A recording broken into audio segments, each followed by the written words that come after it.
Yay, we're recording. I always do that whenever whenever my recording light goes on anywhere. I'm always like, yay, this is Like, whoa.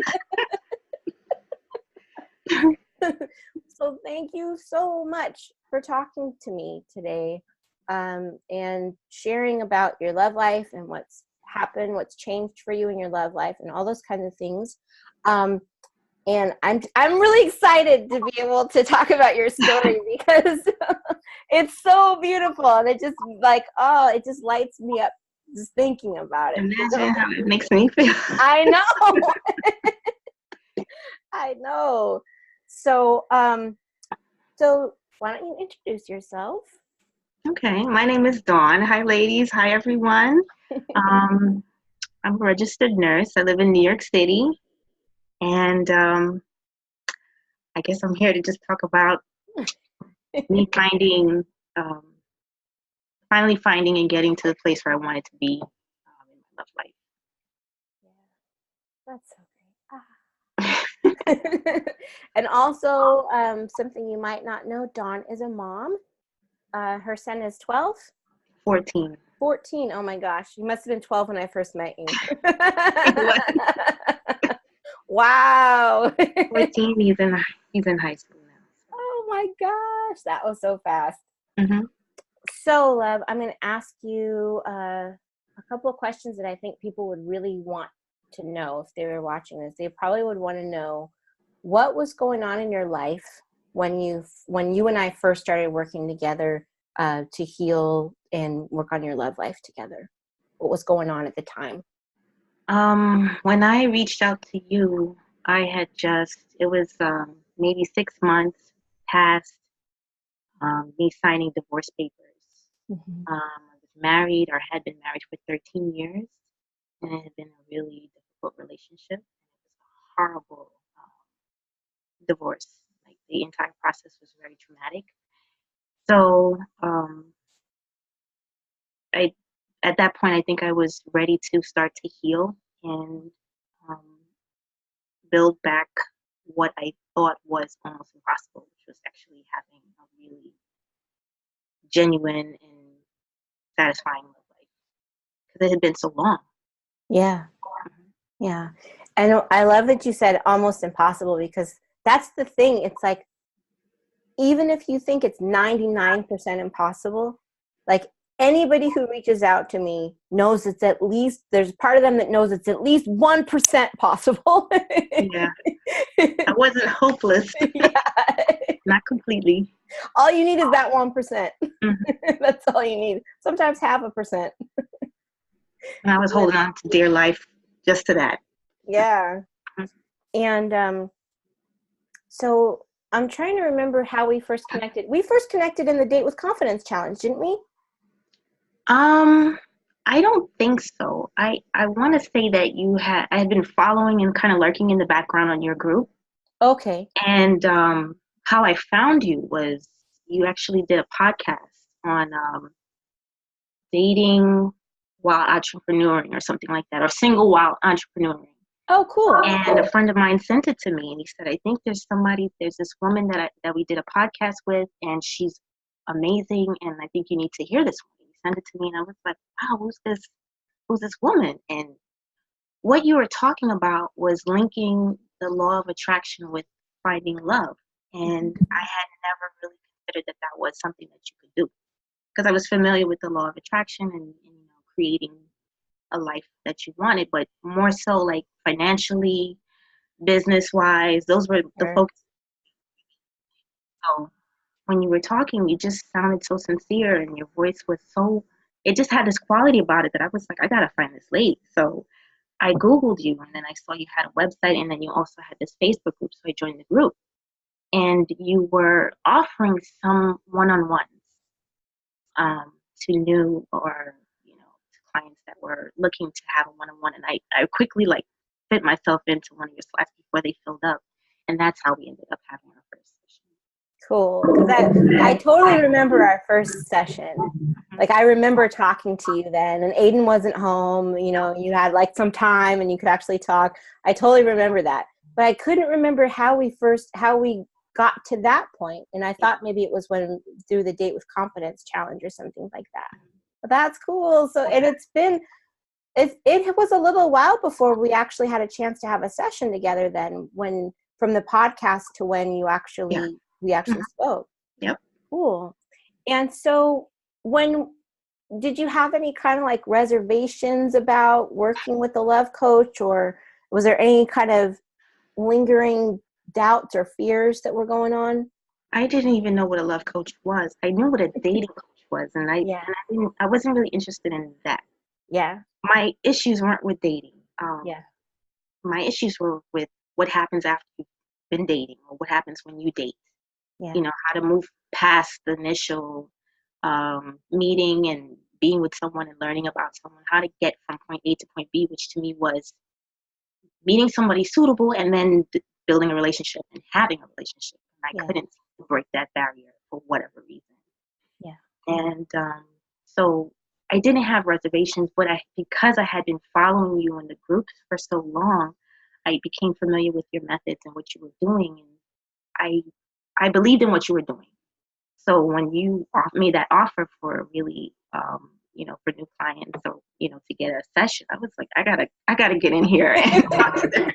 She has to hear what I have to say because I need her help. But I really didn't have to. That's so cool to hear, because I know that for so many women, it's like they can be kind of on the fence about it. And sometimes it's because, if they've never worked with a love coach before, they don't know what that is. Or it could be because like they might think, well, that might work for other people, but not for me. Mm-hmm. Like I've had a lot of clients that feel like, well, that's great that she helped that person bring in their soulmate, but I'm super broken, or I have really high expectations for a partner, and the person I want doesn't exist, so she couldn't help me. Like sometimes I did feel, I'm sorry, but I did feel like maybe I might be a difficult case, and I think I said that to you. I felt, because I did feel like something was wrong, and I didn't know what it was, and I didn't know how to fix it, and because I'd had such it seemed like a pattern that kept repeating. Mm-hmm. I felt like it was going to be a challenge for you, so I was preparing you to work for And it's so sweet, like the women who work with me always want to do. I just want you to know, I have been through a lot. And I'm like, bless your heart. Thank you so much for trying to prepare me. But it's good. I got you. Like, we'll be okay. So when we were working together, were there things that kind of came up for you, or things that happened for you that maybe you didn't even expect were going to come up? Mm-hmm. I think as we worked together, what bubbled up more and more was like the fears that I had that I wasn't even really acknowledging. I might have been trying to bury them just to carry on and move on. So I had like a deep fear of abandonment that I wasn't acknowledging fully, and fears related to that. And while we were working together, I had a moment where it came up, and I almost had an anxiety attack because I was worried about being abandoned and being left, because that's what I had to deal with in my marriage and then in my childhood and things like that. So those things were coming up. And then I think an understanding that I needed to connect more with myself. Mm-hmm. We did some practices and we really worked on the self-love aspect of this. And I developed a bigger appreciation for what that could do for me in my life across the board, is having a deeper love for myself. Yeah. I'm so glad to hear that, because that's so crucial. And the weird thing is, like, it doesn't sound like it's related to anything. Mm-hmm. When I am telling people about the self-love, it's one of those things that it doesn't sound, it's like natural to think like, yeah, but how is this going to help me bring in love? Like, what does that have to do with anything? So it's one of those things that, like, when you do it, and then you see things change in your life, you're like, oh. Mm-hmm. It's It's a true. really powerful thing. I saw that the way people, well, for one, my energy changed, Mm-hmm. and um, the way that I connect with people is different. Because I think I don't know if I'm happier or what, but it just people noticed, and then they thought that something was going on in my, like, people always make that assumption when you look a certain way that there must be someone there. Mm-hmm. So they ask, are you dating someone? This and that. What's new about you? And it wasn't that. It's just that I was working on me, Yeah. and I was feeling better about a lot of things. Yeah. Yeah. Because you knew that you were like, there's a thing about self-love that switches you into going, oh, I am worthy and deserving of my own love. And then that kind of opens up to feeling like you're worthy and deserving of other love, Mm-hmm. like a powerful switch thing. Mm-hmm. So, tell us about what your life is like now, what your love life is like now. Okay. um, at some point towards, it wasn't at the end of our work together, but it was coming down to the end. And I Yeah, had I already, think it was like a couple months away. Yeah. Mhm. We were like still a couple months from the end of our work together. Yeah. Yeah, and I remember telling you earlier that my focus was changing, that I wasn't so interested or so deeply rooted in seeking someone else, but I was more seeking a greater version of myself, because I felt like the person that I want to attract to my life is someone who's going to love me deeply, or they need to see me. They need to see all of me, and I needed to be comfortable to put that out. And I met this guy at my job, and because my focus had shifted so much, he had been actually pursuing me, and I just wasn't sure what his intentions were, so I really wasn't putting a lot of focus on him. Mm-hmm. But he never quit, and he kept pursuing in such a gentlemanly way that it was very endearing. And finally I took it, he asked me out, and I was like, sure, we'll go out, and we had a wonderful time. And when we started dating more and seeing each other more, I started to look and compare what he was, or what he was showing me, to what I had written down so many months before on my love list. Mm-hmm. I mean, word for word, some of the things that I wrote, he was saying out of his mouth. Yeah. And it just seemed so surreal and out of this world. It knocked me flat, because I didn't, even though I had a belief that it was going to work, right? It's going to work, because I believe what you tell me, it's going to work. It just was like, oh my God, it's really working. It just seems so amazing that I was able to meet someone who fit this list that I created so long ago. And he's amazing.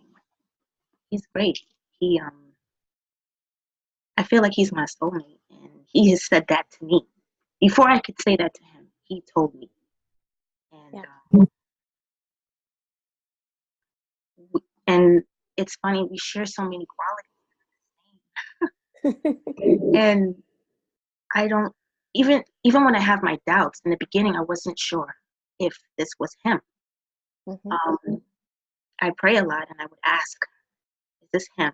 Is he who I think he is? And the next day he would show me something else that was like something else that I can check off the list and say, wow, he's hitting the marks. And I'm so grateful that he's here, and we're having a wonderful time together. And it's not something that I could have.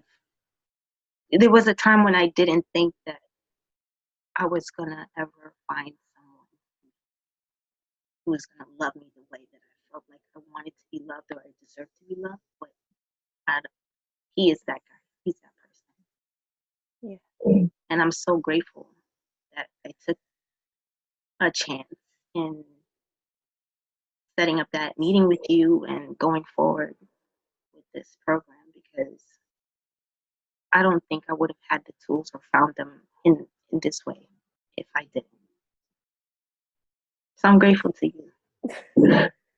I'm grateful to you. I'm so grateful to you for choosing me to do this work with you, because it's really sacred work, you know, and it's really an honor.